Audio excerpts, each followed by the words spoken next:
नमस्कार दोस्तों, mentor fluent YouTube channel पर मैं समय हूँ पुस्तक के हिंदी ऑडियो बुक समरी में आपका स्वागत है। एपिसोड 9 जीवन का रहस्य। टाइम और स्पेस के सिद्धांत के आधार पर तथा उसी संदर्भ में मैं अब सबसे पहले जीवन के रहस्य की चर्चा करता हूँ। अब यह तो मैं सब पहले भी कह चुका हूँ कि एहसास, जिसे आप आत्मा, परमात्मा, भगवान, ऊर्जा, थर्ड फोर्स या चाहे जो नाम दे दें, उसके संकल्प से समय यानी मेरा जन्म हुआ है तथा मेरी इच्छाओं से इन तमाम स्पेसों का निर्माण होता चला गया है। और यही वजह है कि जैसे जैसे क्षण क्षण मैं बढ़ता जा रहा हूँ, वैसे वैसे यह स्पेस भी फैलता ही जा रहा है। इस पूरी प्रक्रिया में एहसास सिर्फ उतना तय कर रहा है कि हमारे अस्तित्व में आते ही हम नियमों के धागे से बंधते चले जाएं, और इस कारण वह तमाम झंझटों और कर्मों से दूर सिर्फ यह पूरा तमाशा देखने वाला हो गया है। और वह भी इस कदर कि कल उठकर वह चाहे तो भी इस खेल में अब कोई दखल अंदाजी नहीं कर सकता है। अतः अब तो आगे ब्रह्मांड का विस्तार भी उसी नियम के तहत होना है तथा उसका विनाश भी उसी नियम के तहत होना है, जिनकी डोर से हम बांध दिए गए हैं। यहाँ अपने को बुद्धिमान कहने वाला मनुष्य के लिए सोचने वाली बात यह है कि वह कंप्यूटर कितना विशाल व सिस्टमेटिक होगा जो इतने नियमों को अपने में समाये हुए है।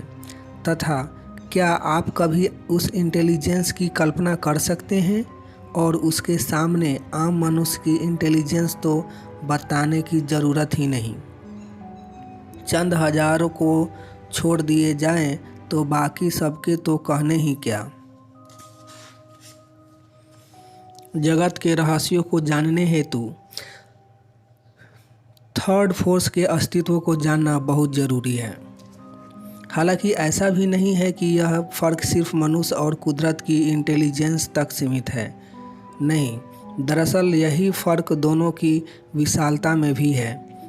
कहाँ तो ब्रह्मांड की विशालता, जिसे इतनी प्रगति के बाद भी विज्ञान बमुश्किल ही कुछ समझ पाया है, और कहाँ आपका 6 फीट का यह शरीर, कहाँ यह ब्रह्मांड का अरबों खरबों वर्ष का इतिहास, और कहाँ आपका यह 60 वर्ष का जीवन।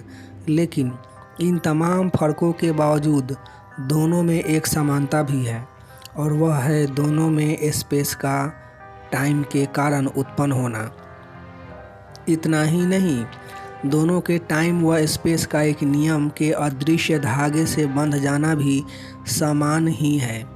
और यह बात हमेशा ध्यान में रखना, क्योंकि आपकी सारी समस्याओं का समाधान टाइम और स्पेस के इस गणित को समझने पर ही टिका हुआ है। हालांकि यहाँ मैं एक बात और स्पष्ट कर दूं कि ब्रह्मांड से मनुष्य की तुलना बताने का नहीं है। यूँ भी वास्तव में तो मनुष्य ब्रह्मांड से कहीं ज़्यादा महत्वपूर्ण है ही। सो दरअसल तो यह चर्चा मैं आपका ध्यान आप जो अपनी बुद्धिमानी पर इतराते फिर रहे हैं उस ओर दौड़ाना चाहता हूँ, ताकि आपको एहसास हो जाए कि अपनी मौजूदा हालत में भी अभी आप इतने बुद्धिमान नहीं कि मेरी बताई बातों का रहस्य समझ सके। एक बार यह एहसास हो जाए तो निश्चित ही आप अपनी बुद्धिमानी निखारने की ओर कदम बढ़ा सकते हैं। और एक बार यह प्रक्रिया प्रारंभ कर दी तो आप बड़ी आसानी से आँखों के सामने दिखने वाले सत्यों और रहस्यों को और भी बेहतर तरीके से समझना शुरू हो जाएंगे। और यह आपके जीवन को संवारने के लिए अति आवश्यक भी है तथा आपका कर्तव्य भी है, क्योंकि ब्रह्मांड इतना विशाल होते हुए भी और उसमें सब कुछ होते हुए भी एक आप ही हैं जिसमें एहसास अपनी पूर्णता से प्रकट है। और इस दृष्टि से सच कहूँ तो इस पूरे ब्रह्मांड में सबसे मूल्यवान भी आप ही हैं, क्योंकि विशालता क्या करेगी यदि एहसास ही न हो। करोड़ों वर्ष का समय हो तो भी क्या, यदि करने, समझने या अनुभव को कुछ न हो। अतः मेहरबानी कर आप अपने जीवन के और अपने होने का मूल्य समझें। इन तमाम बताए जा रहे रहस्यों का फ़ायदा उठाकर अपना विश्व शानदार यादगार बनाएं। हालांकि आप अपने जीवन का महत्व तभी समझ सकते हैं जब मैं उसके रहस्य पर से पर्दा उठाऊं। तो लो वह भी उठा देता हूं। यहाँ पर सबसे बड़ी गलतफहमी आपका यह मानना है कि आपका यह जीवन 60 या 80 वर्ष का है और बहुत हुआ तो 100 वर्ष का, तथा आपका यह भ्रम ही सारे उपद्रवों और कन्फ्यूजनों की जड़ है। अब आपका यह जीवन रूपी विश्व भी है तो उसी व्यापक विश्व का एक अंश, तो फिर उसके सारे नियम आपके जीवन पर भी लागू होते हैं। फ़र्क सिर्फ इतना है कि आप इस ब्रह्मांड के अस्तित्व में आने से खरबों वर्ष बाद अस्तित्व में आए हैं, और निश्चित ही आपका यह आगमन भी एक नियम के तहत ही हुआ है। और उस नियम की चर्चा करूं तो चेतना का क्रमशः विकास हुआ है, ठीक वैसे ही जैसे यह ब्रह्मांड का फैलाव क्रमशः हुआ है, यानी कणों से पेड़ पौधों और फिर जानवरों तक उठने के बाद मनुष्य चेतना अस्तित्व में आई है। दूसरी महत्वपूर्ण बात यह कि प्रकृति में 2 नियम अस्तित्व में हैं। एक व्यक्तिगत नियम जो हर सजीव निर्जीव के लिए अलग अलग है। पानी पर H2O लागू है, सब पर नहीं, और गुलाब की खुशबू व उसका स्वरूप उसका ही है, जबकि दूसरे के सामूहिक नियम हैं। और गुलाब की खुशबू व उसका स्वरूप उसका ही है, जबकि दूसरे हैं सामूहिक नियम जो प्रकृति के छोटे से छोटे कण से लेकर मनुष्य तक पर लागू हैं। अतः मानवीय चेतना के बारे में भी यह स्पष्ट समझ ले कि वह लाख स्वतंत्र सही संसार की सबसे उच्च चेतना ही है, परंतु फिर भी वह चलायमान तो विश्व के नियमों से ही है। और इस विश्व के नियम को ध्यान से देखेंगे तो आप पाएंगे कि यहाँ न तो कोई एक कण पैदा ही किया जा सकता है और न कोई एक कण मिटाया ही जा सकता है। एक बार मेरे था कि कोई स्पेस अस्तित्व में आ गई कि वह मिटाई नहीं जा सकती है, फिर तो सबका विनाश सामूहिक तौर पर यानी एक साथ ही होगा। अर्थात आपकी प्रलय की कल्पना एकदम सही है होगा। अभी तो इस चर्चा को आगे बढ़ाऊं तो यहाँ ज़्यादा से ज़्यादा सबके स्वरूपों का रूपांतरण संभव है, जैसे पानी का भाप में व भाप का फिर पानी में, या कहूँ पानी का बर्फ़ में और बर्फ़ का फिर पानी में। और यही बात आपके जीवन के बाबत भी सत्य है। यदि वह भी है तो उससे भी मिटाया नहीं जा सकता है, बस मृत्यु के बाद उसका भी नियम से दूसरे स्वरूप में रूपांतरण हो रहा है। इसे आपका पुनर्जन्म भी कह सकते हैं। और यही आकर संपूर्ण मनुष्य जाति अपने अस्तित्व में आने के साथ ही भ्रमित हुई पड़ी है, क्योंकि यदि जीवन 60 वर्ष का है तो उसे देखने का उसका नज़रिया ही बदल जाता है। अब तो जीवन में आपाधापी मचे रहना स्वाभाविक भी है, और मनुष्य सदैव से उस आपाधापी का शिकार होता भी आ रहा है।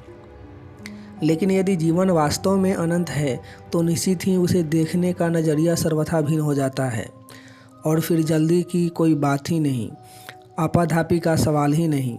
लेकिन यहाँ भी एक उलझन है। दरअसल यहाँ कॉम्प्लिकेशन यह है कि आप जिसे अपना होना मान रहे हैं उसका कोई पुनर्जन्म नहीं, क्योंकि आप अपने नाम, जात, धर्म, रिश्तेदार, डिग्रियाँ, आपके घर और दुकान के जोड़ को अपना होना मान रहे हैं।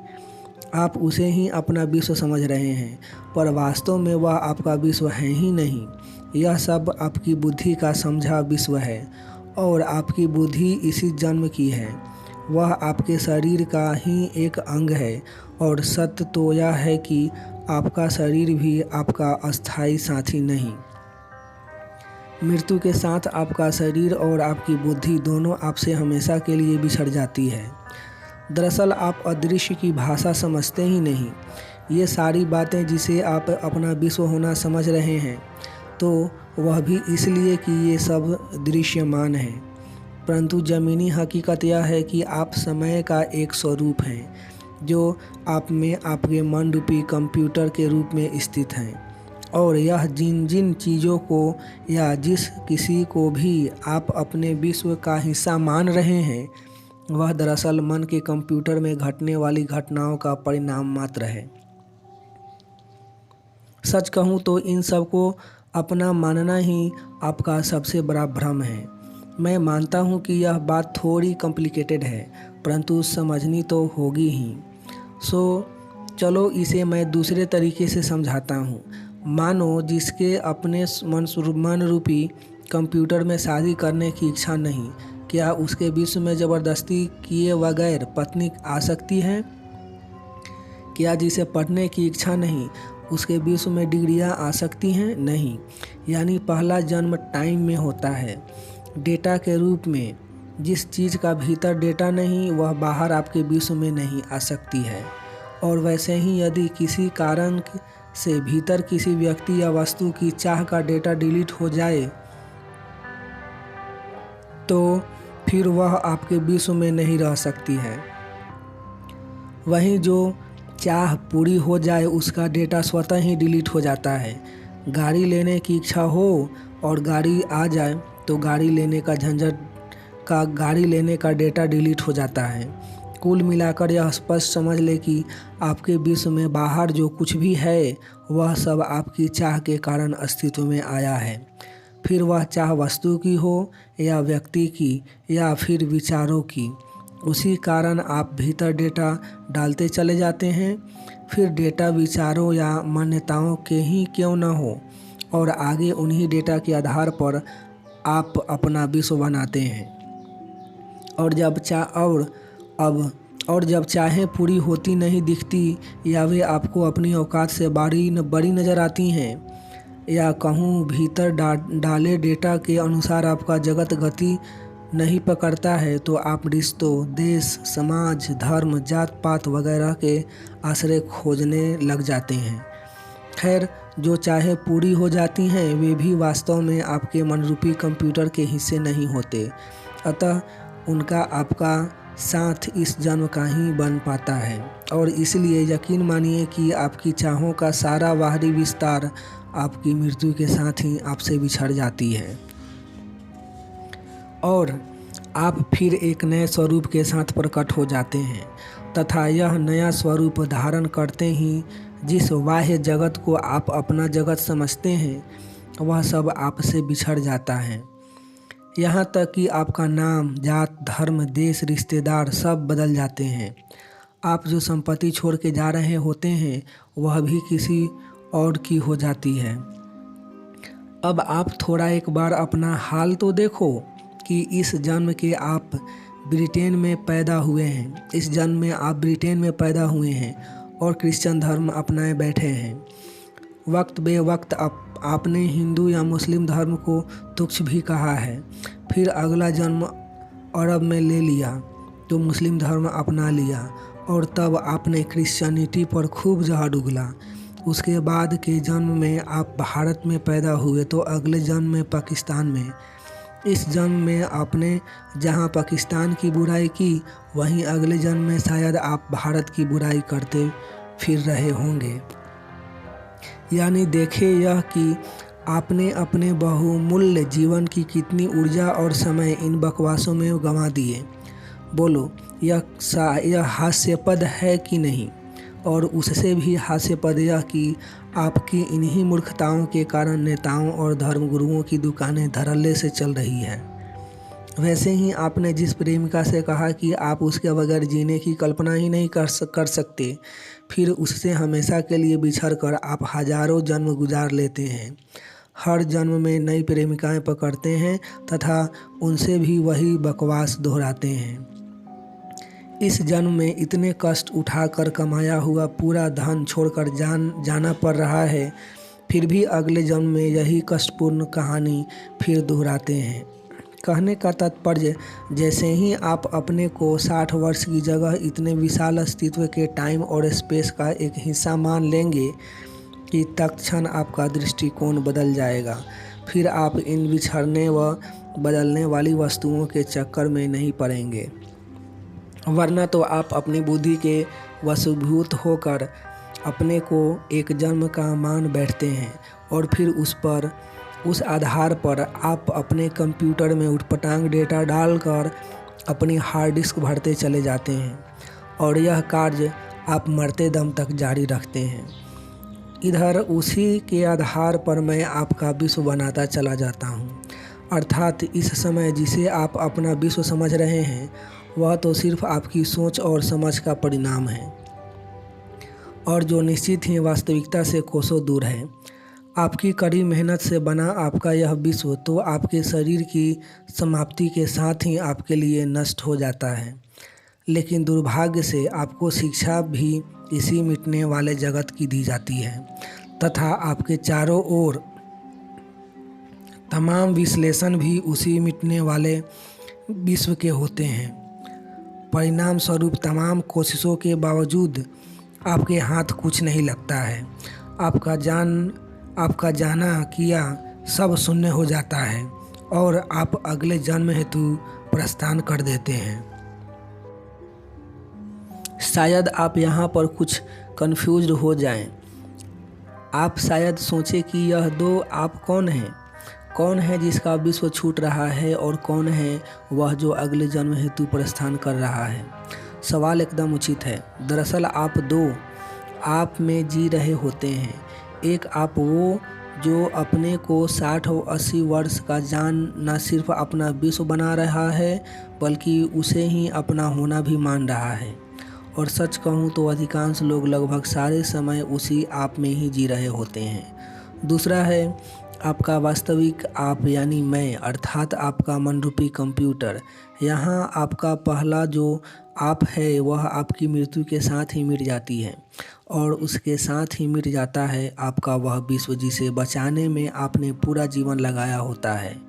लेकिन आपका जो वास्तव में होना है यानी मैं, आपकी हार्ड डिस्क वाले शरीर की मृत्यु के वक्त जो कुछ भी हालत होती है उसे अपने साथ ले जाता हूँ और फिर उसी हार्ड डिस्क के साथ किसी और देश, शरीर या नाम के साथ आगमन करता हूँ। और यह यहाँ जो हार्ड डिस्क के अलावा के आपकी बात कर रहा हूँ वह आपका एहसास है तथा अगला जन्म उस एहसास के साथ गई आपकी हार्ड डिस्क का होता है। यानी ठीक से समझे तो आपके 3 आप होते हैं।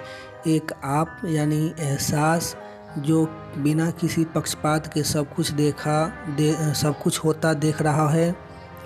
दूसरी है आपकी हार्ड डिस्क जिसे आप वास्तव में अपना कह सकते हैं क्योंकि वही आपके अगले जन्म की बुनियाद रखती है।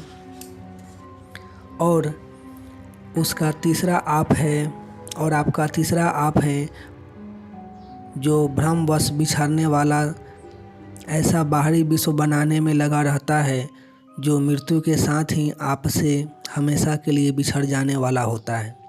खैर अभी तो आपको यह समझना ज़रूरी है कि जिसे आप अपना होना मान रहे हैं वह आपका होना नहीं है और जिसे आप अपनी मृत्यु मान रहे हैं वह आपकी मृत्यु भी नहीं है और वैसे ही जिसे आप अपना विश्व मान रहे हैं वह आपका विश्व भी नहीं है। आप तो फिर एक नए शरीर के साथ एक नए देश और नए परिवार में अपने उसी हार्ड डिस्क रूपी समय के साथ प्रकट हो जाने वाले हैं। अब इसी एक वाक्य में मैंने आपके तीनों आप कवर कर लिए। अब भी न समझ आए तो इस वाक्य को बार बार पढ़कर अपने तीनों आप अलग अलग पहचान लेना। यही आपकी त्रिगुणी माया है। खैर अभी तो आगे यह समझे कि आपकी मृत्यु के साथ ही वह परम एहसास जिससे आपका समय और ब्रह्मांड का समय दोनों पैदा हुए हैं उसके परम नियम से आपका कंप्यूटर नए सिरे से रीसेट हो जाता है। होता यह है कि मृत्यु के वक्त आपके हार्ड डिस्क की जो भी परिस्थिति होती है उसी आधार पर आपको आपके तमाम डेटा डिलीट कर सिर्फ मेरी गति उपलब्ध हो जाती है। यानी यदि आप अपनी हार्ड डिस्क को ज़्यादा करप्ट करके में मरे हैं तो आप अपने अगले जन्म के साथ ही अपने मनरूपी कंप्यूटर में मेरी गति अत्यंत धीमी पाएंगे।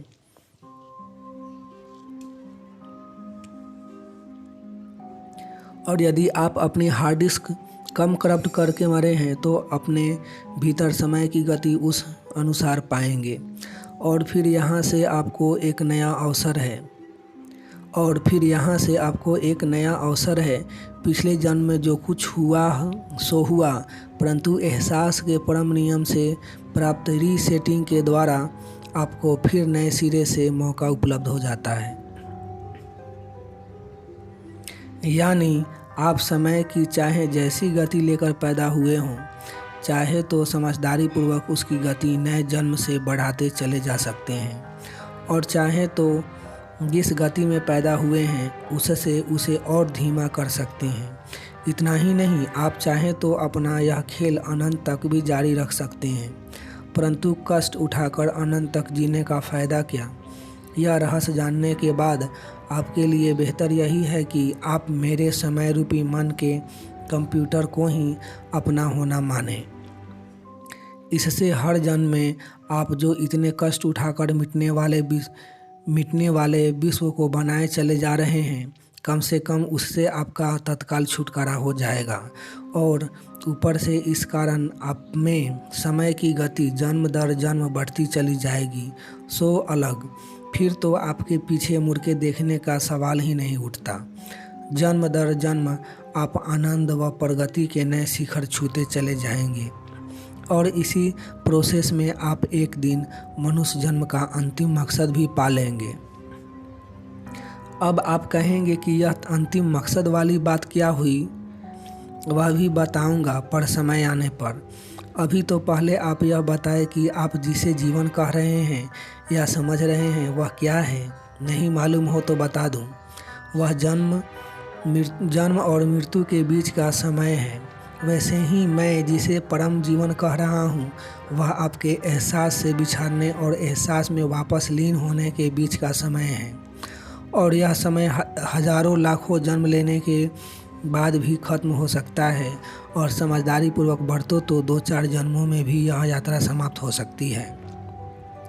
मैं जानता हूँ कि आपके लिए यह बात एकदम नई भी है, और आपने जीवन की जो कल्पना कर रखी है उससे कहीं गहरी भी है, और महत्वपूर्ण तो इतनी है कि मैं इसे आपको बड़े ध्यानपूर्वक अति सरल भाषा में पूरे विस्तार से समझाऊंगा ही, और जब तक अच्छे से न समझ लें मैं आपका पीछा नहीं छोड़ूंगा। सवाल यह कि बैठे बिठाए एहसास ने मेरा व स्पेस का सृजन क्यों किया? क्यों मुझे इतने वर्ष, इतने स्वरूप और स्पेस को इतने रूप प्राप्त करने की स्वतंत्रता दी? क्यों आपको अपने अपने नियमों के विभिन्न धागों से बांधा? तो इन सब का एक जवाब यही है कि वह अपनी सृजन शक्ति का अपनी इच्छा शक्ति के बल पर स्वयं का अनुभव करना चाहता है, और अपने इस उद्देश्य की पूर्ति के लिए उसने मेरे थकी संसार के हर कण को गतिशील बनाया, ताकि निरंतर उसकी चेतना का विकास होता रहे, और एक दिन इस चेतना का इतना विकास हो कि वह मनुष्य का स्वरूप धारण कर ले। और जो कर लिया गया। मनुष्य का अर्थ होता है नियमों में तो बांधा, यानी परतंत्र, परंतु अपने अलग विश्व वाला, अर्थात दूसरी ओर पूर्ण स्वतंत्र भी।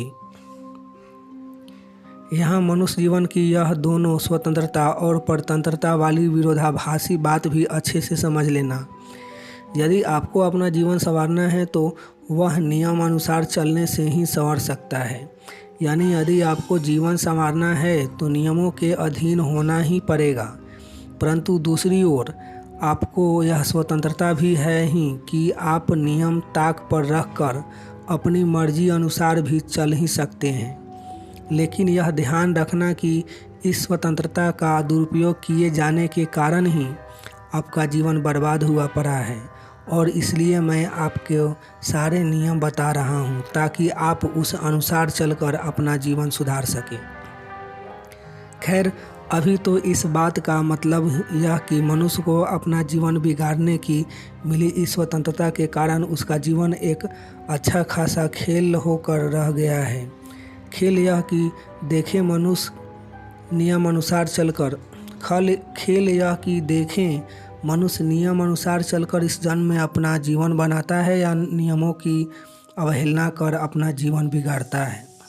और उससे भी बड़ा खेल यह कि देखें यह खेल कौन कितने समय के लिए खेलता है। पर यह देखेगा कौन? आपका एहसास। जी हाँ, बस यह खेल देखने हेतु ही टाइम और स्पेस से दूर बैठा यह एहसास अपनी पूर्णता के साथ मनुष्य में स्थित हो गया है। और सच कहूँ तो इसका मनुष्य को एक सीधा फ़ायदा भी मिला है। एहसास के उसमें अपनी पूर्णता में उपस्थित होने के कारण ही मनुष्य को स्वतंत्रता, सृजन शक्ति, भावों के उतार चढ़ाव सब कुछ अपनी पूर्णता में उपलब्ध है। हालांकि यह एहसास मनुष्य में सिर्फ दृष्टा बनकर ही उपस्थित है। उसका कार्य सिर्फ मनुष्य द्वारा किए जाने वाले तमाशे को देखना और उसकी हार्ड डिस्क को इस जन्म से उठाकर अगले जन्म तक पहुंचाना ही है। परंतु फिर भी यह मानना ही होगा कि उसकी उपस्थिति के कारण मनुष्य को मिली स्वतंत्रता, उसके चेतना के विकास, उसके भावों की दृढ़ता, उसे उपलब्ध सृजन शक्ति वगैरह वगैरह सब मिलकर हर नया मनुष्य जन्म एक नया दिलचस्प खेल होकर रह गया है। लो, यानी अब हमारा जीवन सिर्फ एक खेल होकर रह गया है। तो क्या अब हमारा सिर्फ यही काम रह गया है कि हम जन्म दर जन्म अपनी हार्ड डिस्क भरते और खाली करते रहें? क्या इसका कोई अंत नहीं? बिल्कुल है। जो वस्तु समय के भीतर पैदा हुई है, यानी मेरे थकी अस्तित्व में आ गई है, उसे मिटना तो होगा ही। कहने का तात्पर्य आपका भी एक दिन यह नया जन्म लेना बंद होगा ही, परंतु नियम से। लेकिन वह नियम जानने से पहले अभी तो आप यह अच्छे से समझ लो कि आप अस्तित्व में क्यों हैं। वह इसलिए कि अपनी इच्छा शक्ति के बल पर अपने अणु से मनुष्य तक का सफ़र तय किया है। और अब आप यह जन्म दर जन्म क्यों भटक रहे हैं? क्योंकि आपने मनरूपी कंप्यूटर में आपने डेटा डाले हुए हैं तथा उस आधार पर मैंने आपको सारी चीज़ों की स्पेस प्रदान की हुई है। यहाँ तक तो ठीक, परंतु आपकी समझ से वही आपका विश्व है और काफ़ी हद तक है भी। लेकिन अब थोड़ा यह सोचें कि यदि अपने कंप्यूटर के सारे डेटा आप डिलीट कर दे तो क्या होगा? मालूम नहीं। अरे, आपका विश्व मिट नहीं जाएगा। कंप्यूटर में डेटा नहीं तो समय नहीं, और जब समय ही नहीं तो कोई स्पेस भी नहीं, और जब कोई स्पेस नहीं तो विश्व कैसा? फिर बचा रह जाएगा सिर्फ एहसास, और खाली हार्ड डिस्क वाला एहसास दोबारा आपको जन्म दे ही नहीं सकता। फिर तो आपका यह एहसास हमेशा के लिए उस परम एहसास में लीन हो जाएगा। दरअसल यही आपके जीवन का खेल है और यही आपके जीवन का मकसद भी। यदि आप इतना समझ गए हों तो इस पूरे खेल, इसके नियम, इसकी समस्याएं और उनके निदान के उपाय बाबत आपको आगे और विस्तार से बताऊंगा। क्योंकि अब आगे सोचना यह होगा कि हार्ड डिस्क खाली करने के उपाय क्या और इसके फ़ायदे क्या होते हैं। तो थोड़ा सब्र कीजिए और पहले यह जन्म पुनर्जन्म की प्रक्रिया ज़रा अच्छे से अपने जहन में उतार लीजिए। क्योंकि मैं जानता हूँ कि मैं यह जो कुछ भी आपको समझा रहा हूँ वह शायद एक बार में आपकी समझ में न भी आए। वैसे तो बात बड़े ही सीधे व वैज्ञानिक तरीके से समझाई है, फिर भी एक बार फिर सरल शब्दों में समझाने का प्रयास करता हूँ। क्योंकि आगे की यात्रा पर निकलने से पूर्व आपको अपने जन्म पुनर्जन्म की इस प्रक्रिया को समझना बहुत ज़रूरी है। देखो, एहसास अपनी इच्छा शक्ति के बल पर मुझे अस्तित्व में लाया है। मैं अपने को प्राप्त इच्छा शक्ति के बल पर समानांतर रूप से स्पेस को अस्तित्व में लाया हूँ। मेरा पल पल एहसास से निकलना तथा समानांतर रूप से पल पल स्पेस का विस्तार होना अभी जारी है, और इसलिए हर बढ़ते समय के साथ यह ब्रह्मांड फैलता ही जा रहा है। दूसरी ओर ब्रह्मांड के कण कण में भी चेतना का विकास जारी ही है, और अब तो चेतना के इस विकास को मनुष्य का स्वरूप धारण किए हुए भी युगों बीत गए हैं। और चूँकि उत्पन्न तमाम कणों में भी चेतना का विकास जारी ही है, इसलिए मनुष्यों से लेकर जानवरों तक की जनसंख्या का विस्तार भी रोज रोज जारी ही है। यह तो ठीक, पर इस विकास की यात्रा ने एक खेल का स्वरूप धारण कर लिया है। आपकी बुद्धि के विकास ने आपके मनरूपी कंप्यूटर में अनेकों डेटा डाल दिए हैं और इधर अपने स्वभाव से वशीभूत होकर मैंने उन डेटा के आधार पर आपका स्पेस प्रदान कर दी है। इससे आपकी जन्म दर जन्म की भटकन चालू ही हो गई है। अब जब तक आप अपनी हार्ड डिस्क को पूरी तरह खाली नहीं कर देते तब तक आपका छुटकारा नहीं, क्योंकि तब तक आपको स्पेस मिलती ही रहेगी और आप नए नए जन्म लेते ही रहेंगे और निश्चित ही यह डेटा डिलीट करना इतना आसान नहीं। परंतु तब तक आपका छुटकारा भी नहीं। हाँ, एक बार डेटा शून्य हो गया तो बच जाएगा सिर्फ हार्ड डिस्क रहित एहसास, और ऐसे में आपका यह एहसास निश्चित ही परम एहसास में हमेशा के लिए लीन हो जाएगा। यहाँ सबसे महत्वपूर्ण यह है कि यह सिर्फ एक खेल है और बेहतर है कि आप भी इसे एक खेल के तौर पर ही समझें और लें। लेकिन जीवन के इस खेल में जीतना तो ज़रूरी ही है, और जीवन के इस खेल में कैसे जीता जा सकता है उसके तमाम उपायों पर चर्चा मैं आगे विस्तार से करूँगा, क्योंकि यह अन्य खेलों की तरह नहीं है। निश्चित ही इसमें अब तक हारते आने के बड़े दुष्परिणाम आपको भुगतने पड़े हैं, परंतु इस खेल में विजयी होने के रास्ते व उपाय वही समझ सकता है जो पहले अपने तीनों आप को अच्छे से पहचान गया हो।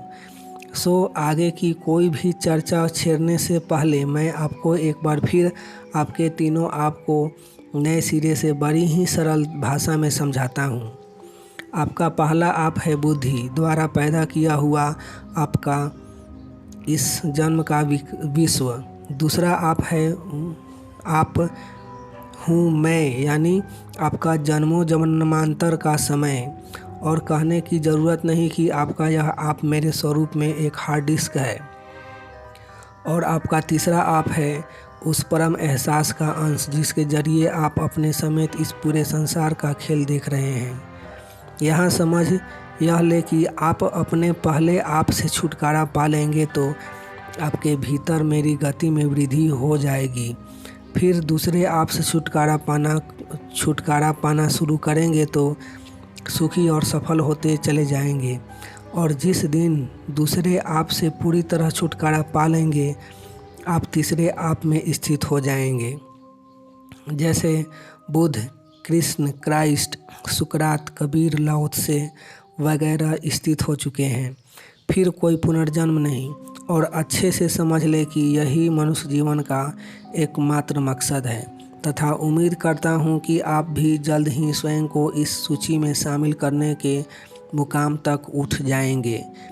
मिलेंगे नेक्स्ट एपिसोड में, तब तक अपना ढेर सारा ख्याल रखिए, लाइफ को एंजॉय कीजिए, मस्त रहिए। आपका कीमती समय देने के लिए आपको बहुत बहुत धन्यवाद।